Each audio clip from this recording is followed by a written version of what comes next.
News first ಲೈವ್ಗೆ ಸ್ವಾಗತ. ನಾನು ವಿಜಯ್ ವೀರಪ್ಪ. ಮೊದಲಿಗೆ ಹೆಡ್ಲೈನ್ಸ್. ಅನಂತನಾಗ್ ಜಿಲ್ಲೆಯಲ್ಲಿ ಇನ್ನೂ ತೆರೆಯದ ಶಾಲಾ ಕಾಲೇಜುಗಳು.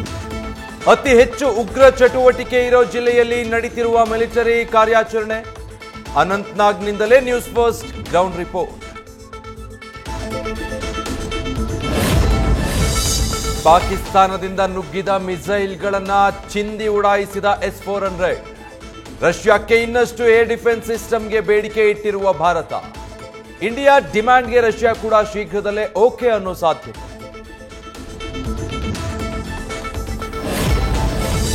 ಆಪರೇಷನ್ ಸಿಂಧೂರ ಯಶಸ್ಸಿನ ಬಳಿಕ ಬ್ರಹ್ಮೋಸ್ ಕ್ಷಿಪಣಿಗೆ ಭರ್ಜರಿ ಬೇಡಿಕೆ. 17 ದೇಶಗಳಿಂದ ಮಿಸೈಲ್ ಸಪ್ಲೈ ಮಾಡುವಂತೆ ಡಿಮ್ಯಾಂಡ್ ಬಂದಿರೋ ಮಾಹಿತಿ. ದಕ್ಷಿಣ Africa, Saudi, UAE, Indonesia, Vietnam ಸೇರಿ ಹಲವು ದೇಶಗಳ ಬೇಡಿಕೆ.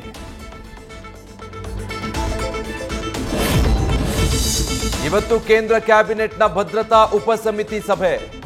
ಆಪರೇಷನ್ ಸಿಂಧೂರ ಬಳಿಕ ನಡೀತಾ ಇರುವ ಮೊದಲ ಸಭೆ. ದೇಶದ ಭದ್ರತೆಗೆ ಮತ್ತೇನೇನು ಕ್ರಮಗಳನ್ನು ಕೈಗೊಳ್ಳಬೇಕೆಂಬ ಬಗ್ಗೆ ಮಹತ್ವದ ಚರ್ಚೆ.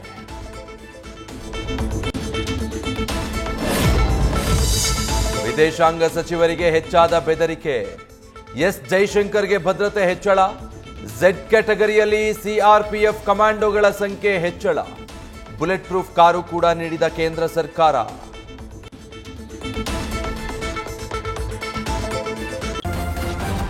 ನ್ಯೂಸ್ ಫಸ್ಟ್ ನಿರ್ಭೀತಿಯಿಂದ ನಿಮ್ಮ ಪರವಾಗಿ.